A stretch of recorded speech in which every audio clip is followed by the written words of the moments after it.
நண்பர்கள் மக்கள் அனைவருக்கும் வணக்கம். நான் சுபாஷ் சேது. இன்னைக்கு இந்த வீடியோவில் நம்ம பார்க்க போகிறது என்னன்னா, நம்ம இருதயம் இருக்கு பார்த்தீங்களா, ஹார்ட்டு. இதுதான் முக்கியமான சேம்பரு. அது காரணம் என்னன்னா, என்ஜின் மாதிரி. இப்போ டூ வீலரு காருக்கெல்லாம் என்ஜின் இருக்கு பார்த்தீங்களா, என்ஜின் ஃபெயிலியர் ஆச்சுன்னா அதில் ஒன்றுமே இல்லை. அதே மாதிரி ஹார்ட் ஃபங்க்ஷன் நின்று போச்சுன்னா நம்ம அவ்வளோதான். நீங்களே இமேஜின் பண்ணுங்க, கருவில் ஆரம்பிக்கக்கூடிய அந்த ஹார்ட்ல இருக்கக்கூடிய அந்த லப்டப் ஆக்ஷன்ஸ் வந்து நம்ம நம்ம காலம் முடிகிற நாளைக்கு, நான் இன்னைக்கு இப்போ இந்த நிமிஷத்துல நான் வந்து என்னோட மரணம்னா அப்போதான் அது நிற்கும். அப்போ இதுக்கு நான் ஸ்டாப் எப்போதுமே ஓடிக்கிட்டு இருக்கும். அப்போ அந்த என்ஜின் எப்படி இருக்கணும், அதுக்கு எது நல்லது அப்படிங்கிறது பேசிக்கான ஃபார்மெட்ல நான் சொல்றேன். எது நல்லது எது கெட்டது அதை மட்டும் நம்ம ஃபாலோ பண்ணிட்டோம்னாவே இருதயத்தை காப்பாற்று. இப்போ ஹார்ட்டோட ஃபங்க்ஷன் என்னன்னா, தலையிலேருந்து பார்த்தீங்கன்னா கால் வரையும் இரத்த குழாய்கள் மூலமாக அந்த இரத்தத்தை எடுத்து சென்று சப்ளை பண்ணுது. அந்த இரத்தத்து மூலமான ஊட்டச்சத்துக்களையும் கொண்டு போய் சேர்க்குது. அந்த ஊட்டச்சத்துக்கள் கால் விரல் வரையும் போய் கிடைக்குது நம்ம சாப்பிட்றதுலேருந்து. அதாவது நம்ம இருதயம் சுத்திகரிக்கப்பட்டு அந்த இரத்தத்துல நம்ம சாப்பிட்ற சாப்பாட்டுலேருந்து கிடைக்கக்கூடிய ஊட்டச்சத்துக்களை பிரித்து ரத்தத்தில் அனுப்பி அது போய் ஒவ்வொரு செல்லுக்கும் தனித்தனியா அனுப்புது. அதே நேரத்துல அந்த செல்கள்ல இருக்கக்கூடிய கழிவு பொருட்களை இன்னொரு இரத்த குழாய் வழியா எடுத்துட்டு ஹார்ட்டுக்கு வந்து சுத்திகரிக்கப்பட்டு, ஏன்னா அதுல கார்பன் டை ஆக்சைடு எல்லாம் இருக்கும், அதெல்லாம் சுத்திகரிச்சு பியூரிஃபைடு நம்ம சுவாசிக்கிற ஆக்சிஜனையும் சேர்த்து கொண்டு போய் சேர்க்குது. அப்ப எவ்வளவு பெரிய வேலையை பார்க்குது. அது கெட்டு போச்சுன்னா என்ன பண்ணும், ரத்தத்தை வந்து சுத்திகரிச்சு அனுப்ப தெரியாது. அப்ப நம்ம உடல் கெட்டு போயிடும், நம்ம ஆட்டோமேட்டிக்கா மரணத்தை நோக்கி பயணப்படுவோம்.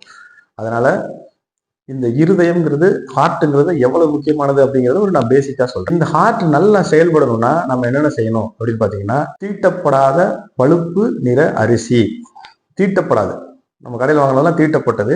தீட்டப்படாத பழுப்பு நிற அரிசி, விதைகள், வெண்ணெய்ங்கிறது என்ன, இது வந்து ஆரோக்கியமான கொழுப்பு. கொழுப்புல 2 இருக்கு, ஓகேங்களா. இது ஆரோக்கியமான கொழுப்பு வெண்ணெய். ஒமேகா 3 இருக்கக்கூடிய, ஒமேகா 3ங்கிறது ஒரு அமினோ ஆசிட்ஸ், அது இருக்கக்கூடிய மீன் வகைகள். இதெல்லாம் வந்து நம்ம உணவுல உட்கொள்ளும் போது ஆட்டோமேட்டிக்கா இருதயம் பலப்படும். ஆனா இருதயம் பலவீனமாகிறதுக்கு முக்கியமான காரணம் துரித உணவுகள் சொல்லக்கூடிய ஃபாஸ்ட் ஃபுட்லாம் சாப்பிடும் பார்த்தீங்களா, எண்ணெய் சரியில்லாம வேகாம அதெல்லாம் சாப்பிடும்போது ஆட்டோமேட்டிக்கா இருதயம் பலவீனம். இப்ப நம்ம ஹார்ட் நல்லா, இதெல்லாம் நம்ம தெரிஞ்சுக்கிட்டோம். உணவு வகைகள்ல நல்லா செயல்படணும்னா ஃபர்ஸ்ட் ஒரு மார்னிங் எந்திரிச்சோன்னு வச்சுங்களேன், ஒரு 30 நிமிஷம் நம்ம வந்து ஏரோபிக் எக்ஸசைஸ்ன்னு சொல்லுவாங்க. சாதாரண உடற்பயிற்சி, கழுத்துலேருந்து தலையிலேருந்து கை கால் விரல்கள் வரையும் சும்மா அசைக்கிறது தான் அந்த ஏரோபிக் எக்ஸசைஸ். பெரிய வெயிட் தூக்கி பண்றதுனால.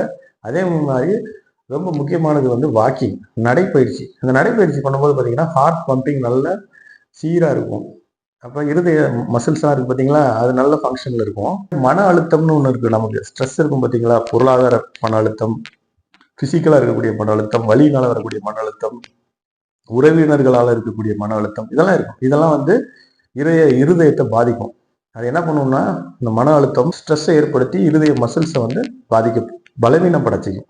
இதை அவாய்ட் பண்ணணும்னா நம்ம என்ன பண்ணணும்னா, மூச்சு பயிற்சி பண்ணணும். நல்லா மூக்கு வழியா காற்று இழுத்து ஹோல்டு பண்ணி ஸ்லோவா வெளியில விடணும். காற்று உள்ள இழுக்கிறது குயிக்கா இழுத்துடலாம், ஆனா அதை வச்சுட்டு அதுக்கப்புறம் ஸ்லோவா வெளியில இழுக்கிறதுங்கிறது மூச்சு பயிற்சி. மெடிடேஷன் சொல்லக்கூடிய தியான முறைகள், இதெல்லாம் வந்து நம்ம ஹார்ட் மசில்ஸை நல்லா பம்ப் பண்ண வைக்கும், அதாவது துடிக்க வைக்கும். அதே மாதிரி அடுத்த பாயிண்ட் என்னன்னா, ஆழ்ந்த தூக்கம்ங்கிறது முக்கியமான ஒரு ஒரு இன்னைக்கு இல்லாத ஒரு பிரச்சனையா போச்சு மனிதர்களுக்கு. இன்னைக்கு பல பிரச்சனைகள்னால ஒழுங்கா தூங்குறது இல்லை, ஆனா தூக்கம்ங்கிறது ரொம்ப முக்கியம். இதுக்கும் ஹார்ட்டுக்கு என்ன சம்பந்தம்னா, ஒழுங்கா தூங்கலன்னா ஒழுங்கான ஆக்ஷன்ஸை அது செய்யாது. அதே மாதிரி போதிய அளவு தண்ணீர் குடிக்கணுங்க. டீஹைட்ரேஷன் சொல்லுவாங்க. நீர் சத்து கம்மியாயிருச்சுன்னா ஹார்ட்ல அந்த பம்பிங் ஆக்ஷன் ஒழுங்கா பண்ண முடியாதனால அது அனுப்பக்கூடிய ரத்தம்லாம் இருக்கு பார்த்தீங்களா, அடர்த்தி அதிகமாயிடும், டென்சிட்டி அதிகமாயிடும். டென்சிட்டி அதிகமாயிடுச்சுன்னா திக்னஸ் அதிகமாயிடும் ரத்தத்துல. அது எப்படி ரத்த குழாய்கள்லாம் கடத்தி கொண்டு போகும், ரத்த குழாய்கள்லாம் பாதிக்கப்பட்டோம். ஸோ நீர் சத்து ரொம்ப முக்கியம். வாய் ஈறு பகுதிகளில் இருக்கக்கூடிய, வாயில் இருக்கக்கூடிய ஈறு பகுதிகளில் இருக்கக்கூடிய கிருமிகள் வந்து இருதயத்தை பாதிக்கிறது. டெய்லி 2 தடவை பல்விலைக்கு வாயை கொப்பளிக்கிறதுங்கிறது ரொம்ப முக்கியமான ஒரு பாயிண்ட். அதே மாதிரி ஒரே ஒரு குறிப்பிட்ட கால இடைவெளியில் பிபி செக் பண்ணிக்கணும். நம்மளோட பிளட் ப்ரெஷர் எவ்வளவு அப்படிங்கிறத செக் பண்ணிக்கணும். இதெல்லாம் பீரியாடிக்கலா மந்த்லி ஒன்ஸ் செக் பண்ணிக்கலாம். கொலஸ்ட்ரால் லெவல் என்ன அப்படிங்கிறத செக் பண்ணிக்கணும். கொலஸ்ட்ரால்லே ஹெச்டிஎல்னு சொல்லுவாங்க, ஹை டென்சிட்டி கொலஸ்ட்ரால், எல்டிஎல்னு சொல்லக்கூடிய லோ டென்சிட்டி கொலஸ்ட்ரால், ட்ரைகிளிசரைடுன்னு சொல்லக்கூடியது. இந்த மாதிரி கொலஸ்ட்ரால் வகைகள் நம்ம செக் பண்ணணும். ஹெச்பிஏ1சின்னு சொல்லக்கூடிய ஆவரேஜ் பிளட் குளுக்கோஸ் லெவல் உடம்புல வந்து எவ்வளோ சர்க்கரை இருக்குது அப்படிங்கிறத நம்ம தெரிஞ்சு வச்சுக்கணும். இதை வந்து பீரியாடிக்கல் செக்அப் பண்ணிக்கணும். இதை நம்ம ஒழுங்காக கண்காணித்து நம்ம முன்னாடி சொல்லக்கூடிய எல்லா பாயிண்ட்ஸையும் ஃபாலோ பண்ணோம்னா இருதயம் காப்பாற்றப்படும். உணவு முறைகள் மூலமும் இருதயம் காப்பாற்றப்படும். அப்போ தான் நம்ம உயிரோடே இருக்க முடியும். இந்த வீடியோ யூஸ்ஃபுல்லாக இருக்கிறவங்களுக்கு ஷேர் பண்ணுங்கள், கமெண்ட் பண்ணுங்கள், லைக் பண்ணுங்கள். வேற ஒரு இது மாதிரி ஒரு யூஸ்ஃபுல்லான வீடியோவில் சந்திப்போம். நன்றி, வணக்கம்.